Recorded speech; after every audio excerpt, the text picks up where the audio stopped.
Alright, so here we are going to solve probably our most complicated matrix to date. It's a 4 by 5 matrix, an augmented matrix. So the goal here is to put it in row echelon form, and that row echelon form means we want to have a 1 right here, and there isn't one. So it's one of the rules we haven't used yet. You can interchange two rows if that's going to help you get a 1 in the correct location. So the first thing I'm going to want to do is I'm going to actually just switch these two rows around. So the top row would read 1, 2, negative 1, 0, 2.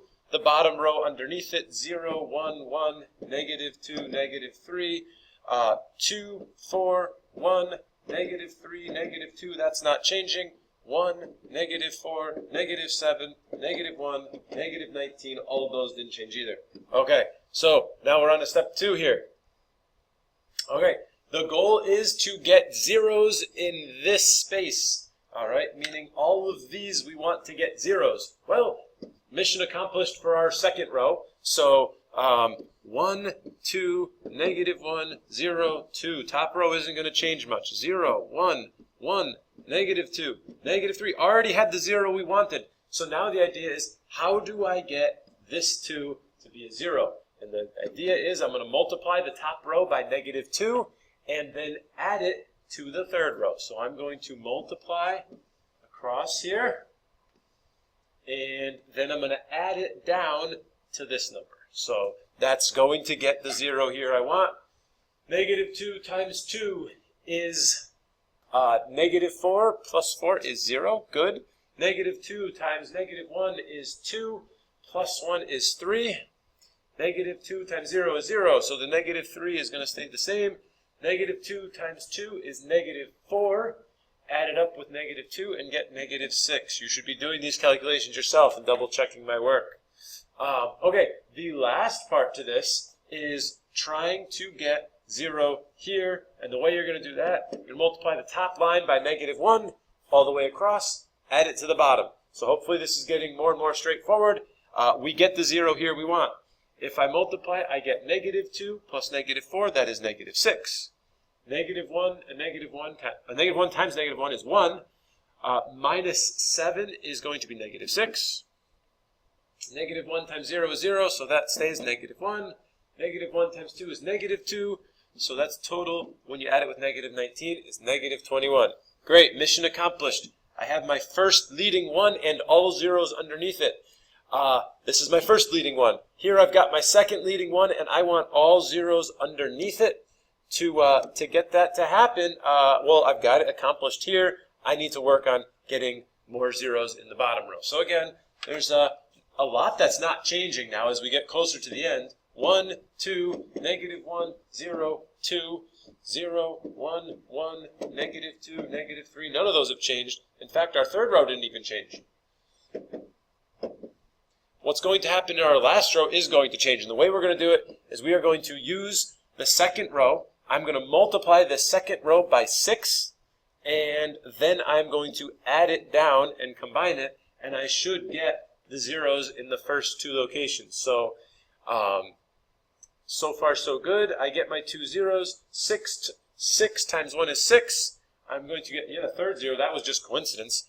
6 times negative 2 is negative 12, plus negative 1 is negative 13, and 6 times negative 3 is negative 18, plus 21 is negative 39.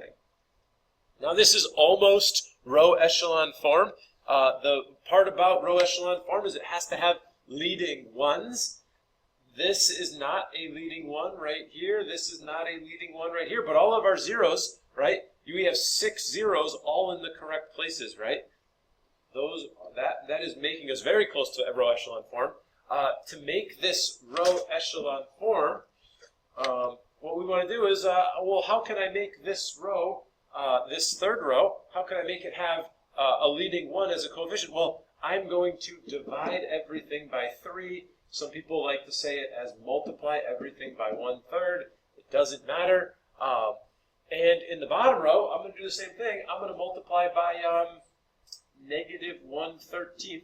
Or some people are going to say divide by negative 13. It doesn't matter. And if I do that, I will have row echelon form completed. So again, top equation not changing. Our top row Next row also not changing. When I divide this by 3, it's going to be 1, negative 2.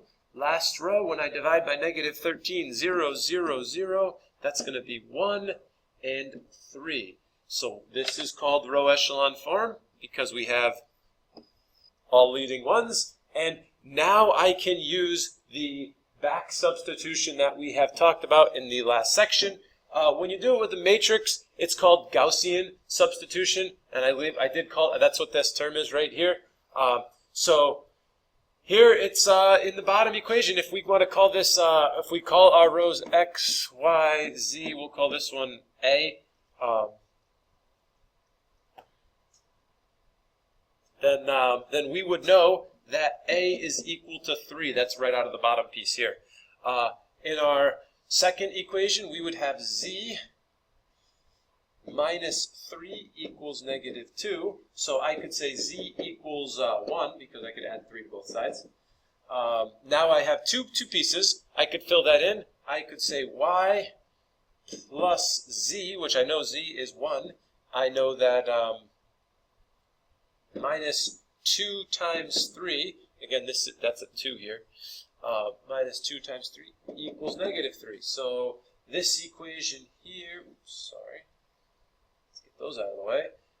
This would read y minus 5 equals negative 3. So I could say that y equals 2.